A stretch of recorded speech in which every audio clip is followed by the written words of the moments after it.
नमस्कार, सियासी अखाड़ा देख रहे हैं आप। मैं हूं आपके साथ वरुण गोयल। राजनीति में जो तंज कसने की कला है, ये भी इसकी भी अपनी बड़ी एक वैल्यू रहती है।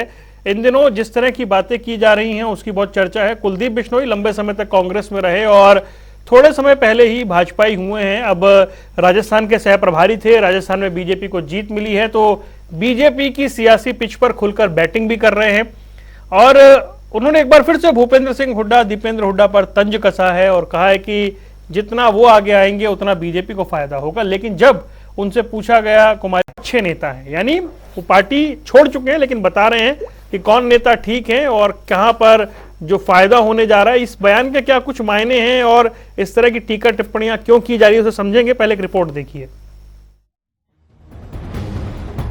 राजस्थान में बीजेपी के सह प्रभारी रहे कुलदीप बिश्नोई राजस्थान में बहुमत से जीत के बाद आत्मविश्वास से लबरेज नजर आ रहे हैं और अब वो लगातार राजनीति की पिच पर बयानों की बैटिंग कर रहे हैं और विपक्षी पार्टियों को भी आड़े हाथ ले रहे हैं। दरअसल करनाल के असंध में कुलदीप बिश्नोई कार्यकर्ता मिलन समारोह में पहुंचे, जहां उन्होंने कहा कि हर इलाके में जाकर वो मुख्यमंत्री मनोहर लाल और प्रधानमंत्री नरेंद्र मोदी की नीतियों को जनता के बीच रखने का कार्य करेंगे। किरण शैलजा जी अच्छे नेता हैं, लेकिन कांग्रेस पार्टी में कुछ नहीं रखा है। कांग्रेस पार्टी देश के अंदर खत्म हो गई है। Congress party has no future. लोग एक एक चीज को एनालाइज करते हैं, लोग इस बात को जानते हैं कांग्रेस पार्टी और करप्शन दोनों एक दूसरे के पूरे सिक्के, एक पहलू एक सिक्के के दो पहलू। पत्रकार वार्ता में कुलदीप बिश्नोई ने एक तरफ कांग्रेस नेता किरण चौधरी और कुमारी शैलजा की तारीफ की तो दूसरी तरफ कांग्रेस पार्टी पर तंज भी कसा। तो मैं चाहता हूँ वो दावेदारी बरकरार रखें कि इतना चेहरा कांग्रेस उनका दिखाएगी तो हमें वोट मांगने में नहीं पड़ेंगे, क्योंकि जनता उन्हीं से दुखी होगी। कांग्रेस को लोगों ने बाहर किया सत्ता के अंदर। जितना भूपेंद्र सिंह हुड्डा को कांग्रेस पार्टी दिखाएगी, भूपेंद्र हुड्डा को और उसके बेटे को, उतना ही हमारी पार्टी को फायदा है। कांग्रेस पार्टी पर लगातार वार करते हुए कुलदीप बिश्नोई ने कहा, कांग्रेस और करप्शन दोनों एक ही सिक्के के पहलू हैं। और इस पर चर्चा करने के लिए कई खास मेहमान हमारे साथ जुड़ गए हैं। सुमित्रा चौहान, प्रवक्ता भारतीय जनता पार्टी, वेद प्रकाश विद्रोही जी कांग्रेस का पक्ष रखेंगे, रजत पंजेटा इंडियन नेशनल लोकदल से और निवान हमारे साथ हैं आम आदमी पार्टी से। आप सभी का स्वागत है। शुरुआत विद्रोही जी आपसे कर लेता हूं। पुराने कांग्रेसी हैं और आप तो बताते भी हैं कि कितने कांग्रेसी बीजेपी में चले गए, कितने चुनाव के समय इधर लौट आएंगे, क्या क्या होगा। भाई वो ये तो कह रहे किरण चौधरी, कुमारी शैलजा अच्छी नेता हैं, लेकिन कांग्रेस में कुछ नहीं बचा। और दूसरा जो उन्होंने कहा, जितना पिता पुत्र आगे आएंगे उतना बीजेपी को फायदा होगा। इस बयानबाजी के मायने क्या हैं? वरुण जी, आपको, बहन सुमित्रा चौहान जी को, भाई रजत पंजेटा जी को, भाई निवान शर्मा जी को और सियासी अखाड़ा जनता टीवी के दर्शकों को मेरा नमस्कार। कुलदीप बिश्नोई की बात सुनकर मुझे बड़ा आश्चर्य हुआ कि छाछ तो बोले बोले छालनी भी बोले। उन्होंने एक बात और कही है जिसकी आपने चर्चा नहीं की, पर आपका मेरे पास आया था वो जो भेजते हैं कार्यक्रम का कि इस पर करेंगे। उन्होंने कहा कांग्रेस इतनी करप्ट पार्टी है कि भाई एक एमपी के यहाँ 300 करोड़ रुपए मिल गए और कांग्रेस के हैं वो पैसे। तो मैं आपके चैनल के माध्यम से पूछना चाहता हूं, उनके ऊपर छापा पड़ा था और विदेशों में काला धन रखने का उन पर बीजेपी ने आरोप लगाया था। लुकआउट नोटिस जारी किया था, उनका बेटा विदेश में था, वो हिंदुस्तान नहीं आ सकता था और कुलदीप बिश्नोई हिंदुस्तान से बाहर नहीं जा सकता था और सुप्रीम कोर्ट तक पहुंच गए। 9 जुलाई तक सुप्रीम कोर्ट ने भी इनकार कर दिया था और 10 जुलाई को पिछले साल राज्यसभा का चुनाव हुआ। रातों रात चमत्कार हुआ और 15 दिन के अंदर सारा मामला रफा दफा हो गया। तो क्या जो उनके पास पैसा काला धन था जो बीजेपी लगा रही थी 250 करोड़ रुपए का, क्या वो भी कांग्रेस पार्टी का था क्या? और कांग्रेस पार्टी का था तो क्या कांग्रेस पार्टी का धन लेकर भाग गए क्या? और क्या वो खुद करप्ट थे क्या? उनके खिलाफ तो केस चला है। और जिस वो सांसद की बात कर रहे हैं, मुझे तो आश्चर्य होता है इस देश के ऊपर, किस देश का। अरे देश पे आश्चर्य मत करिए, सुन लीजिए सर, मैं अपनी बात कहूंगा। हाँ। मैं अपनी बात कहने का कहिए आप सुनिए ना, मुझे क्यों आश्चर्य होता है। कहिए। किस देश पर आश्चर्य होता है कि देश ने कैसा अनैतिक प्रधानमंत्री चुन लिया। एक व्यक्ति के घर पे छापा नहीं पड़ा है। उड़ीसा, बंगाल में जो धीरज साहू के व्यापारिक कच्चे शराब के जो संस्थान है, कार्यालय है, उनमें 9 जगह अलग अलग जगह दफ्तरों के अंदर छापा पड़कर नकदी बरामद हुई है। और वो व्यक्ति 100 साल से कच्चे शराब का सबसे बड़ा देश का व्यापारी है, तो उसके घर में पैसा मिला है, निश्चित रूप से वो जवाब देगा, उसे जवाब लिया जाना चाहिए। वो इनकम टैक्स का पैसा है, काला धन का पैसा है, पूरा सरकार जवाब दे। प्रधानमंत्री कह रहा है ये कांग्रेस का पैसा है, इससे बढ़िया नैतिकता और क्या होगी? अब मैं कुछ बोलने का अधिकार रखूं? सुन लीजिए ना, आप सुन लीजिए, मैं प्रधानमंत्री की बात कर रहा हूं। अरे आप कमाल करते हैं विद्रोही जी, ये चर्चा में ना मैंने एक शब्द कहा उस नेता के बारे में। मेरी बात तो सुनिए। अरे वो ठीक है, मैं मान गया, मेरी बात तो सुनिए। आपने उस विषय को छेड़ा, उस पर सफाई दी, उसने आपने अपने सांसद को डिफेंड किया। मैं डिफेंड नहीं कर रहा, आपने भेजा है मेरे पास। अरे मैं ठीक है, मान गया, मैंने आपसे तो सवाल ही नहीं पूछा ये वाला। मुझे मालूम नहीं सर, मुझे मालूम नहीं, मैंने कुलदीप बिश्नोई का जवाब दिया है। मैं आप पर कोई आरोप नहीं, मेरे पे तो खैर आरोप बनता भी नहीं। मैं तो सिर्फ कह रहा हूं ये चर्चा अचानक से साहू पे चली गई, जिसका तो कोई जिक्र भी नहीं हुआ इस चर्चा में। खत्म है, वो 1 सेकंड की थी और वो चर्चा जाती भी नहीं अगर कुलदीप बिश्नोई का मैं बयान नहीं। चलिए ठीक है। अब कुलदीप बिश्नोई जी कह रहे हैं कि भाई भूपेंद्र सिंह हुड्डा चले जाएंगे, उनका नाम दिखा दो, मुझे तो वोट मांगने की जरूरत नहीं है। अरे भाई कुछ तो शर्म कर, जब तुम कांग्रेस में एमएलए थे 31,000 वोटों से जीते हो और तेरा बेटा 15,000 वोटों जीता है, वो बड़ी मुश्किल से पूरा देवीलाल परिवार जो उनका परंपरागत विरोधी था वो उनके साथ थे, पूरी सरकार उनके साथ थी। और शुक्र मानो 7 गांवों के जाति विशेष के लोगों ने तुमको उन गांवों में 18,000 वोट दे दी, वरना तुम तो 3,000 वोटों से बाकी जगह तो हार रहे थे। तो और वो भूपेंद्र सिंह हुड्डा लीड कर रहे थे। अगर वो इतना ही बड़ा नेता है, वोट भूपेंद्र सिंह हुड्डा के नाम से भागती है, तो उसको तो बहुत भारी वोटों से जीतना चाहिए था। और दूसरी बात, वो राजस्थान के प्रभारी थे, उछल रहे हैं। अरे जो राजस्थान के लगता हुआ हरियाणा है, आप उनका विश्लेषण कर लो। वहां तो भूपेंद्र हुड्डा भी गया, दीपेंद्र भी गया और तुम भी गए और हरियाणा के नेता भी गए। मेजोरिटी में सीट कांग्रेस ने जीती है उन क्षेत्रों के अंदर। ठीक है विद्रोही जी। नहीं सर, सुन लीजिए ना, सर तो बहुत और भी 3 गेस्ट और है ना, आप समझा करिए। मैं सर खत्म कर रहा हूं। अगर उनकी बात का इतना ही दम है, और दूसरी बात, वो इतने ही बड़े नेता हैं, अपने बेटे को मंत्री बनाने के लिए चापलूसी करते हैं। मैंने कभी उनको भूपेंद्र सिंह हुड्डा के पैर छूते नहीं देखे। भूपेंद्र सिंह हुड्डा मनोहर लाल खट्टर से उम्र में बड़े हैं, और मैंने कहो तो मैं फोटो भेज दूं, मनोहर लाल खट्टर के पैर छू रहे हैं। जो इक्वेशन की बात होती है ना, नहीं इक्वेशन नहीं है, ये चापलूसी है। अगर कोई व्यक्ति जैसे भाजपा के नेता है, उनमें एक आदत है वो पैर छूते हैं। मैं मानता हूं, मैं कभी नहीं भाजपा के नेताओं पर तंज कसता, क्योंकि उनकी आदत है वो पैर छूते हैं। और भी बहुत से नेता हैं जो पैर छूते हैं, कोई बुरी बात नहीं है। अगर वो भी पैर छूने की उनकी आदत होती तो वो, मैंने कांग्रेस में नहीं, हरियाणा की राजनीति में जब ये विधायक बना है, मैं इसको इसके बाप के समय से जानता हूं, जब ये कुछ नहीं। चलिए विद्रोही जी ठीक है, बस मैं खत एक लाइन, मैंने तो आज तक इसको पैर छूते देखा नहीं। बहन सुमित्रा ने देखा और भाई रजत ने देखा हो तो पता नहीं। तो चापलूसी कर जो व्यक्ति अपने बेटे को मंत्री नहीं बनाता, वो क्या दूसरों पर तंज कसेगा? ठीक है जी, सुमित्रा जी वो क्या दूसरों पर तंज कसेंगे, और उनका खुद का बैकग्राउंड, जो खुद अपने बेटे को कम वोट से जिता पाए, जो वो भूपेंद्र सिंह हुड्डा पर अब टिप्पणी कर रहे हैं। वरुण जी के माध्यम से हमारे साथी विद्रोही बोल रहे हैं।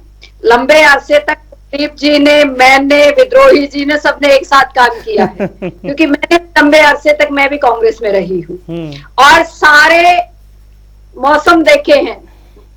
एक दल, दूसरा दल, तीसरा दल, फिर वापस सारी चीजें देखी हैं। लेकिन वोटों का मार्जिन इस बात से इस परिप्रेक्ष्य में नहीं आता। आज की बहस का मैं मुद्दे पे ही आना चाहती हूँ सीधा, कि जो कुलदीप जी ने कहा है, उन्होंने एक बात कही, क्योंकि उनके पिताजी मुख्यमंत्री हरियाणा के लंबे अरसे तक रहे, उन्होंने सारा जीवन राजनीति में देखा। जो नोट मिले बिल्कुल कानूनी कार्रवाई होगी, इतना कैश साधारण या सामान्य व्यापारी के पास नहीं हो सकता। ये इन्वेस्टिगेशन का विषय है और ये किसका पैसा था, ये चुनाव का पैसा था, ये कैसे रखा हुआ था, किसका था, ये सामने आ जाएगा। उन्होंने ठीक बात कही है।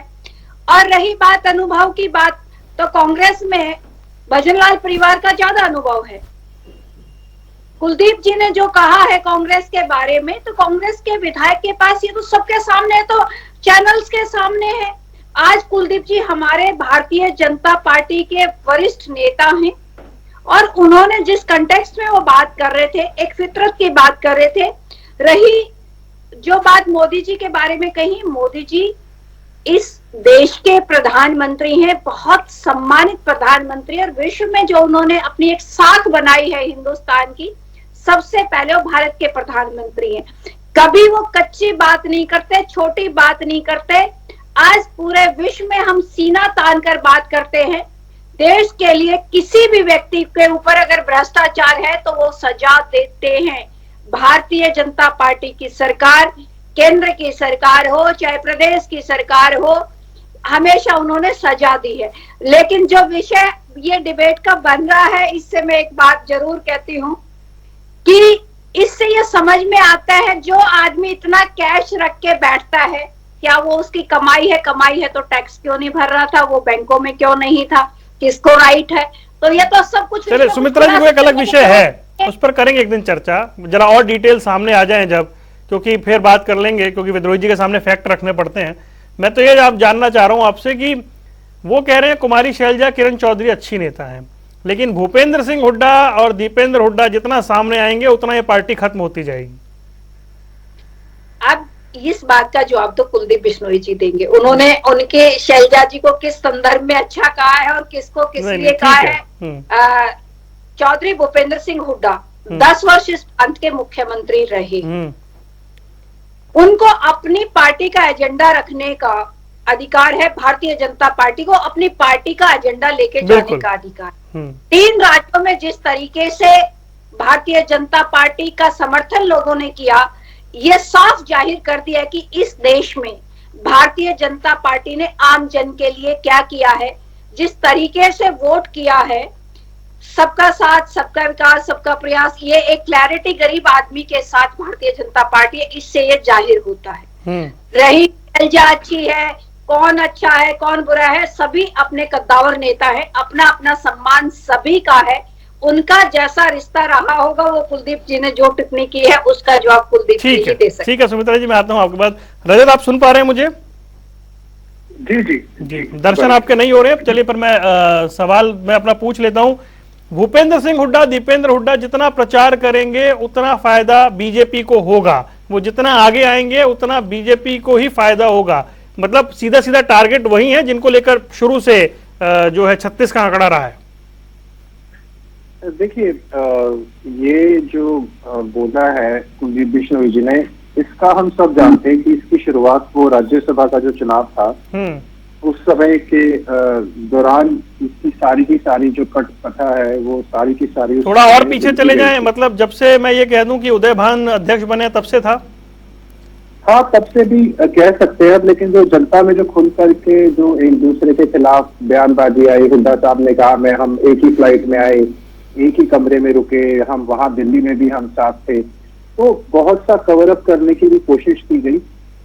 लेकिन सबको अंदाजा उस वक्त ये हो गया था कि ये जो है ये रार पुरानी है। और सीधी सीधी शब्दों में अगर कहा जाए तो उन्होंने ये भी संकेत दे दिए हैं, जैसे अगर उन्होंने और सभी की तारीफ करी है तो इसका मतलब वो एक तरीके से बताने की कोशिश कर रहे हैं कि कांग्रेस में माइनस हुड्डा कोई फूट नहीं है, क्योंकि उन्होंने सीधा सीधा तौर पर शैलजा जी की, श्रीमती किरण चौधरी जी की जो है वो तारीफ भी इनडायरेक्टली कर दी है। और एक तरीके से भाजपा को भी ये दिखा दिया है कि अगर मतलब एक तरीके से हुड्डा या कांग्रेस हाईकमान को भी इशारा है और भाजपा को भी इसमें कि वो अगर हुड्डा ना हो कांग्रेस में तो वो कांग्रेस में भी वापसी भी कर सकते हैं। इसके सब बहुत सारे वो लगाए जा सकते हैं कि इसमें क्या उन्होंने अपने जाने का कारण भी बता दिया है। जाने का कारण तो देखिए सारी जनता के सामने वो बिल्कुल स्पष्ट है, लेकिन जो विद्रोही जी ने भी बात कही उसमें वो भी बहुत बड़ा कारण था कि एक रेड कॉर्नर लुकआउट नोटिस जो है वो उनके खिलाफ जारी भी हो गया था और उनके प्रेमिसेस के ऊपर रेड भी हुई थी। सभी की सभी जगहों पे उनकी रेड भी हो चुकी थी। तो वो कारण भी एक कारण था। हुड्डा साहब का कारण तो चलो वो एक नेता नहीं है हरियाणा में, हम सबको ये जग जाहिर बात है कि हरियाणा में जो एसआर के गुट है और जो हुड्डा साहब का गुट है, वो उनमें दोनों में आपस में जो है वो चलती आ रही है। और वो क्या उसका अंजाम होगा, काफी लंबे से चलती आ रही है। कौन सा गुट किस पे हावी रहेगा, वो तो भविष्य के अंदर देखने वाली बात होगी। लेकिन हाँ, यहाँ कुलदीप बिश्नोई का सीधा सीधा टारगेट जो है वो ये सीधा सीधा बताने की कोशिश कर रहे हैं कि हम मुझे प्रॉब्लम कांग्रेस से नहीं, मुझे प्रॉब्लम भूपेंद्र सिंह हुड्डा से है। इसका तो ये पॉइंट, जी ये पॉइंट है। ठीक है। और इसीलिए क्योंकि ये जिस तरह से भाई जब आप दूसरी पार्टी में चले गए तो आप कहते हैं कि भाई कांग्रेस ये है और हम ये है या दूसरी पार्टी ये है। उन्होंने बोला नहीं ये तो ठीक है, ये वाले गलत है। तो देखिए मैं उस पॉइंट को पकड़ने की कोशिश कर रहा हूँ, विद्रोही जी उस पर आ नहीं रहे। नहीं वरुण जी, मैं तो आपको पता सीधा पॉइंट पे आता हूँ। सेकंड राउंड में आऊंगा। मैं तो आगे के पॉइंट पे आने की है। मैं थोड़ा इस तरीके का प्रवक्ता हूँ, मैं बहुत फेयर और वो फेयर एनालिसिस भी करता हूँ और थोड़ा थोड़ा सीधा जवाब देने की कोशिश नहीं, मैं तो आपके एनालिसिस का सम्मान करता हूँ रजत, ठीक है, इसलिए जानना चाहता हूं। निवान ये ठीक है, ये एक नेता जो पहले कांग्रेस में थे फिर भाजपा में आ गए, भाजपा में आके वो बता रहे हैं कि पार्टी कैसा कर रही है और कांग्रेस की क्या दशा है, लेकिन फिर भी वो डिफरेंशिएट कर रहे हैं कांग्रेस के लीडर्स के बीच में कि ये ए ऐसा है, बी ऐसा है। इससे कुछ मायने हैं या नहीं? देखिए, वैसे तो उनका पर्सनल पॉइंट ऑफ व्यू है, ये हमसे इससे कोई इतना राब्ता इसका है नहीं। लेकिन क्योंकि आप डिस्कस कर रहे हैं तो हम इस पे जरूर चर्चा करेंगे। और अब वो एक उस पार्टी से आए हैं और उस पार्टी के बारे में वो अपनी टिप्पणी दे रहे हैं, तो उनका पर्सनल पॉइंट ऑफ व्यू है।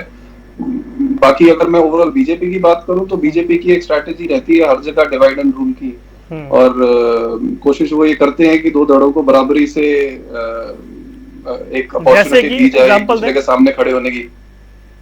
हाँ जी, एग्जांपल दीजिए। जैसे आपने देखा राजस्थान में कभी सचिन पायलट जी के ऊपर टिप्पणी इनकी आ जाती थी, कभी अशोक गहलोत जी को अच्छा बता देते थे, और कभी ऐसा ही करते हैं। ये डिवाइड एंड रूल इनका है एक तरीका, और मतलब उससे ज्यादा मुझे ये कुछ लगता नहीं है। और जहां तक इन्होंने भ्रष्टाचार की बात अभी बीजेपी के प्रवक्ता कर रहे थे, तो देखिए ईडी और सीबीआई जो है वो इस समय पॉलिटिकल टूल है, ये तो सब देख रहे हैं किस तरह से जिस एक नेता के ऊपर ये रैली में भरी सभा में बोलते हैं कि 70,000 करोड़ रुपए का भ्रष्टाचार का ये इन्होंने किया है, और हमारे एक बार हमारे हत्थे चढ़ गए तो ये चक्की पीसिंग। उसके बाद उन्हें उप मुख्यमंत्री की शपथ दिला देते हैं। ऐसा एक जगह नहीं, हमने पश्चिम बंगाल में भी देखा, आसाम में भी देखा। बहुत सारे ऐसे एग्जाम्पल्स हैं इनके कि इनकी वॉशिंग मशीन से जो निकल जाता है वो प्योर हो जाता है और वो बिल्कुल साफ सुथरा हो जाता है। और डिवाइड एंड रूल तो ये करते ही हैं, उसी का एक मुझे ये पार्ट लगता है कि जो अभी इन्होंने कोशिश की है हरियाणा में करने की। पर ऐसा कुछ जनता इन चीजों से मुझे लगता नहीं है कि कनेक्ट करती है ज्यादा, जनता को ज्यादा फर्क नहीं पड़ता है। जनता देख रही है कि बीजेपी को ये बताना चाहिए उन्होंने किया क्या। वो अगर उस सभा में ये बताते ज्यादा कि बीजेपी ने क्या क्या काम किया, तो मुझे लगता है जनता ज्यादा कनेक्ट करती है। इस चीज का जनता पे कोई प्रभाव हमें ज्यादा दिखता नहीं। ठीक है, वेद प्रकाश विद्रोही जी, राउंड 2, अब ये बताएं क्या कहना चाह रहे हैं कुलदीप बिश्नोई? देखिए सर, मैंने जवाब दे दिया था, आप नहीं समझे तो मैं खुलकर जवाब दे देता हूँ। हाँ, मैंने क्या कहा था कि साथ में ऐसा नहीं है कि मैं नहीं समझा, मुझे जो मैं सुनना चाह रहा हूँ वो नहीं सुना मैंने। मैंने वही कह रहा हूँ, मैंने जवाब दे दिया था पर मैंने खुलकर नहीं दिया। मैं सेकंड राउंड के लिए बरकरार रखा था। कुलदीप बिश्नोई और कुलदीप बिश्नोई जी के पिताजी हरियाणा में जिस तरह की राजनीति करते थे आप अच्छी तरह जानते हो, जाति, जाट और गैर जाट की राजनीति। और अब कुलदीप बिश्नोई उसी राजनीति को, जो भाजपा की राजनीति है, जो भाजपा जिस आधार पर इन्होंने चुनाव लड़ा था 2019 का और लोकसभा का, और हरियाणा के अंदर जिस आधार पर इन्होंने 2014 से 19 के बीच में 4 नरसंहार करवाए थे, जातीय नरसंहार, उससे जो जातीय ध्रुवीकरण हुआ था और जो मेवात में सांप्रदायिक ध्रुवीकरण, उन सब को जोड़कर आप देखिए कि भाजपा अगला चुनाव नीति, कार्यक्रमों, विकास और एजेंडे पे लड़ने की बजाय जाट गैर जाट के नाम पर लड़ना चाहती है। और कुलदीप बिश्नोई अपनी कंस्टिट्यूएंसी के अंदर अपने पुत्र को दोबारा चुनाव जितवाने के लिए या भाजपा यदि उनको लोकसभा की टिकट दे देती है हिसार से, तो वो अपनी कंस्टिट्यूएंसी को एड्रेस कर रहे हैं कि उन्हें पता है कि कौन सा वर्ग उनको वोट देगा और कौन सा वर्ग उन्हें वोट नहीं देगा। तो ये विशुद्ध रूप से जातिवाद की राजनीति है, जो उनके पिताजी भी खेलते आए हैं और वो भी खेल रहे हैं और खट्टर जी भी खेल रहे हैं। तो ये सारा जो खेल है, जो तंज कसे जा रहे हैं, वो इन पर इसलिए तंज नहीं कस रहे कि हो सकता है कि भाजपा के अंदर दाल नहीं गली और कभी कांग्रेस में आना पड़े, क्योंकि वो महत्वाकांक्षी हैं। अगर कुलदीप बिश्नोई को लोकसभा की टिकट नहीं मिली, बेटे को मंत्री नहीं बनाया, तो वो तो कोई भाजपा के अंदर विचार से तो गए नहीं, ना कोई सिद्धांत से गए, ना कोई नीति से गए, और ना कोई वो आरएसएस की संघी हिंदुत्व की विचारधारा के समर्थक हैं कि वो तो इनको गाली बकते रहते थे। तो एक रास्ता भी निकाल रहे हैं कि अगर कांग्रेस में कभी आना पड़े तो इस ग्रुप के माध्यम से कांग्रेस में भी आया जा सकता है।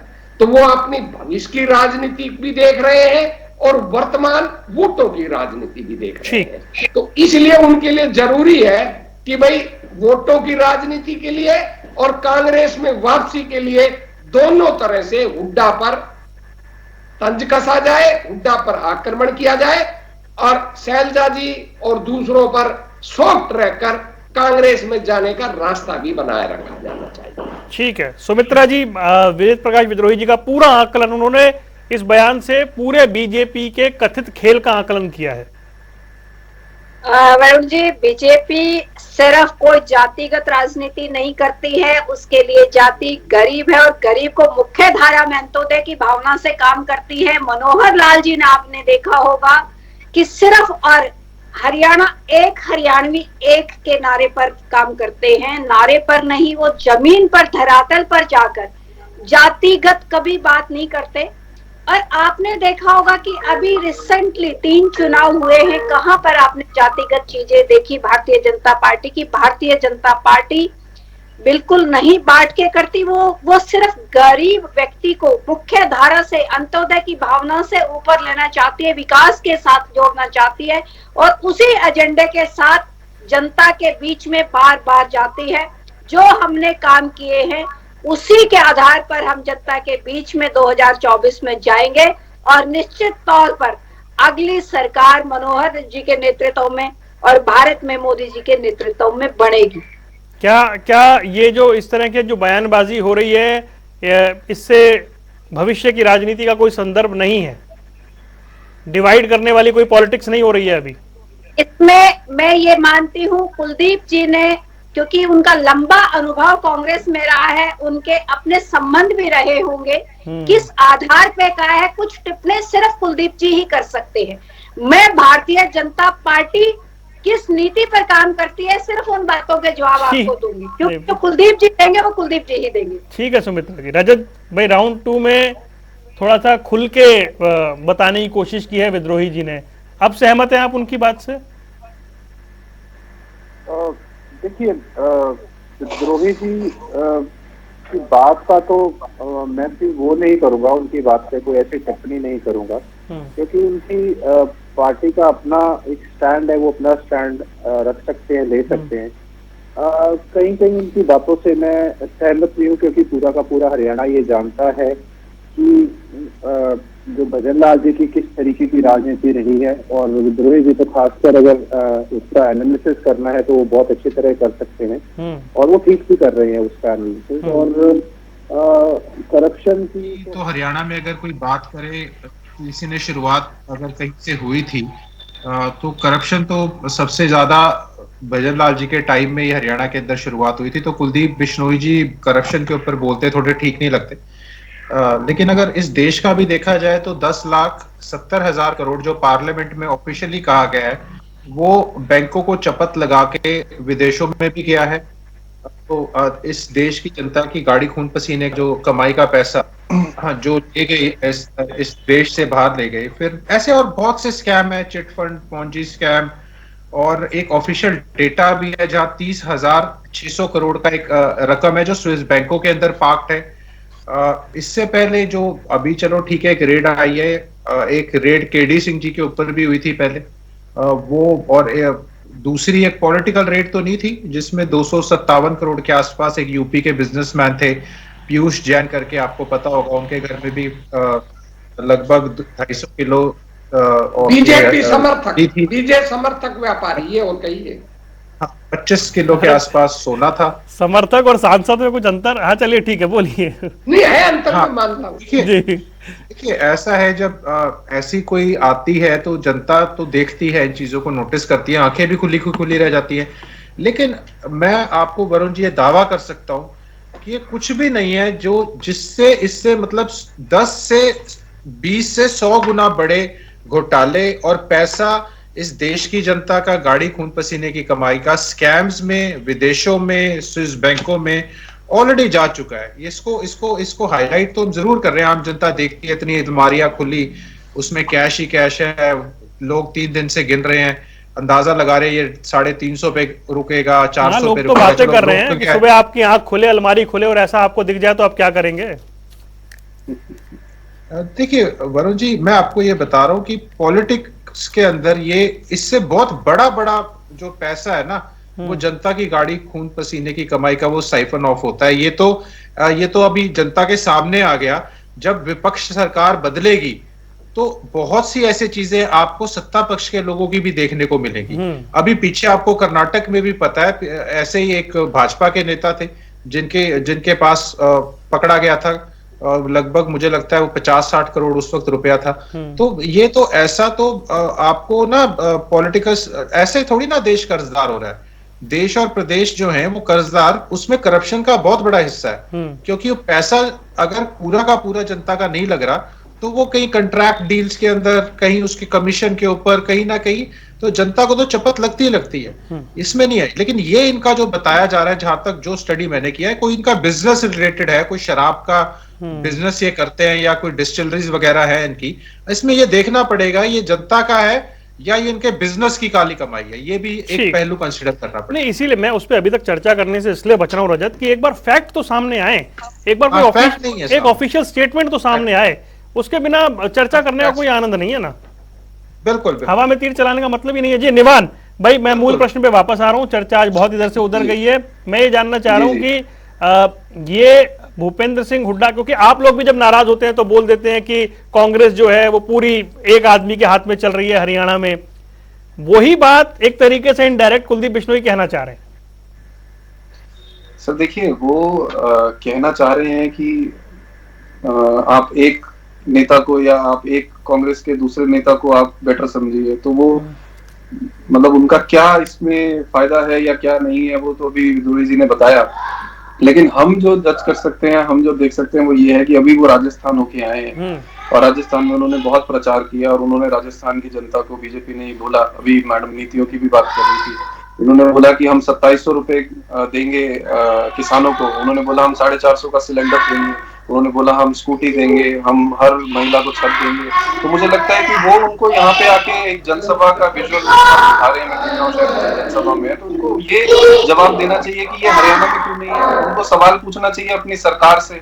अब वो शैलजा जी अगर अच्छी नेता है कांग्रेस में तो ये बहुत अच्छी बात है, अच्छे नेता हर पार्टी में है इस बात को, लेकिन इस बात का जनता जिस सभा में वो गए हैं उस जनता से क्या लेना देना है इस बात का। जनता तो ये पूछ रही है कि आप 450 रुपए सिलेंडर राजस्थान में देने वाले हो, आप हरियाणा में 9 साल से क्यों नहीं दे पाए? आप किस हिसाब से अब आगे चुनाव में वोट मांगेंगे? आप तो दूसरे स्टेट में वो सब वादे करके आए हैं जो 9 साल में आप हरियाणा में कर ही नहीं पाए। आप करप्शन की बात करते हैं तो आप 3 लाख, हालांकि मैं उस साइड जाना नहीं चाह रहा था, तो ऐसे तो वो पूछ लेंगे कि जो आप 1000 रुपया पंजाब में देने वाले हैं दिल्ली में क्यों नहीं दे रहे भैया? हम देंगे सर, हमें 9 साल नहीं हुए अभी, हम देंगे।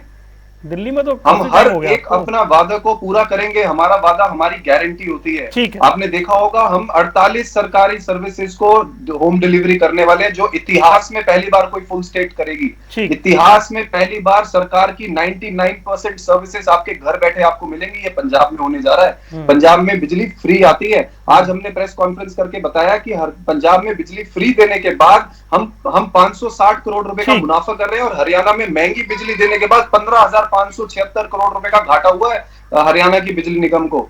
ये डिफरेंस है। ठीक, ये जनता डिफरेंस समझती है और हरियाणा में मांग रही है जनता की डिमांड है कि हमें फ्री बिजली चाहिए। ठीक, मेरे प्रश्न को वैसे आप डक कर गए, जो मैं जानना चाह रहा था, क्योंकि भूपेंद्र सिंह हुड्डा को लेकर जो नाराजगी आप जाहिर करते हैं वैसी कुलदीप बिश्नोई भी कर रहे थे, मैं ये जानना चाह रहा था। विद्रोही जी, थर्ड राउंड में जल्दी से बताइए, इस बयान के कोई मायने हैं या सिर्फ इसे एक सामान्य बयान मानकर आगे बढ़ जाना चाहिए? मैंने बताया कि कुलदीप बिश्नोई की बातों में कोई वजन नहीं है।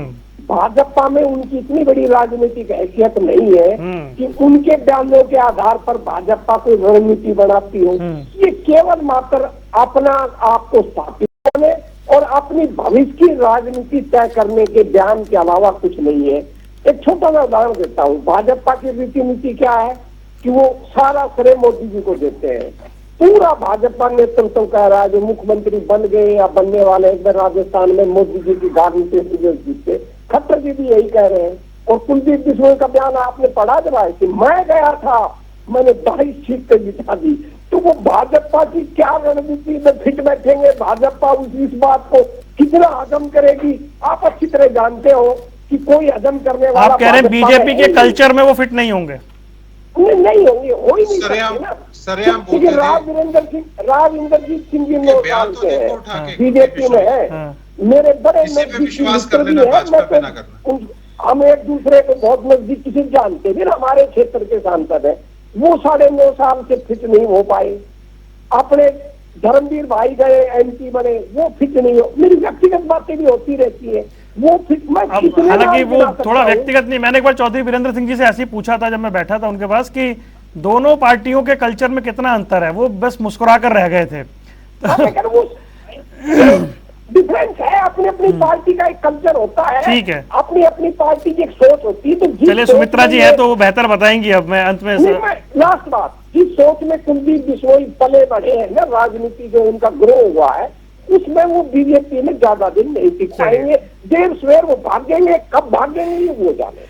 ये अच्छी बात है सुमित्रा जी हैं, क्योंकि कंक्लूडिंग रिमार्क उनका चाहिए। कितना मुश्किल है कांग्रेस से बीजेपी के कल्चर में आना और उसे अडेप्ट करना और उसके अंदर फिर रहना? अरुण जी, मैं बताऊंगी। भारतीय जनता पार्टी अनुशासन की पार्टी है, अनुशासन से चलती है। एक दल के अंदर कई दल नहीं बनाती। और एक विचार जो पार्टी ने नीतिगत फैसले ले लिए, जो विचार पैदा कर लिया, उस विचार को प्रमोट करते हैं, देश के हित में आगे बढ़ते हैं, पार्टी को आगे बढ़ाने की बात करते हैं, जनता को एक साथ लेकर उसके हित की बात करते हैं, अंतिम व्यक्ति का फायदा हो। भारतीय जनता पार्टी सिर्फ ये लेके चलती है और किसी भी पार्टी में अनुशासन होना ही चाहिए। ये अनुशासन की पार्टी है। कल्चर में आना तो बहुत मुश्किल नहीं है ना? नहीं, मैं हूं ना। मैंने कांग्रेस की अध्यक्ष रही, मैं भारतीय जनता पार्टी की महिला अध्यक्ष रही, मैं कांग्रेस के समाज कल्याण, आप कांग्रेस में भी अनुशासित आज मैं भारतीय जनता बहन जी का आपका चित्र जानता हूँ। बहन सुमित्रा जी कांग्रेस में भी अनुशासित सिपाही थी। आपकी राजनीतिक सोच में और कुलदीप बिश्नोई की राजनीतिक सोच में दिन रात चलता है। चलिए, समय नहीं, निवान जल्दी एक क्विक रिएक्शन देना जल्दी से।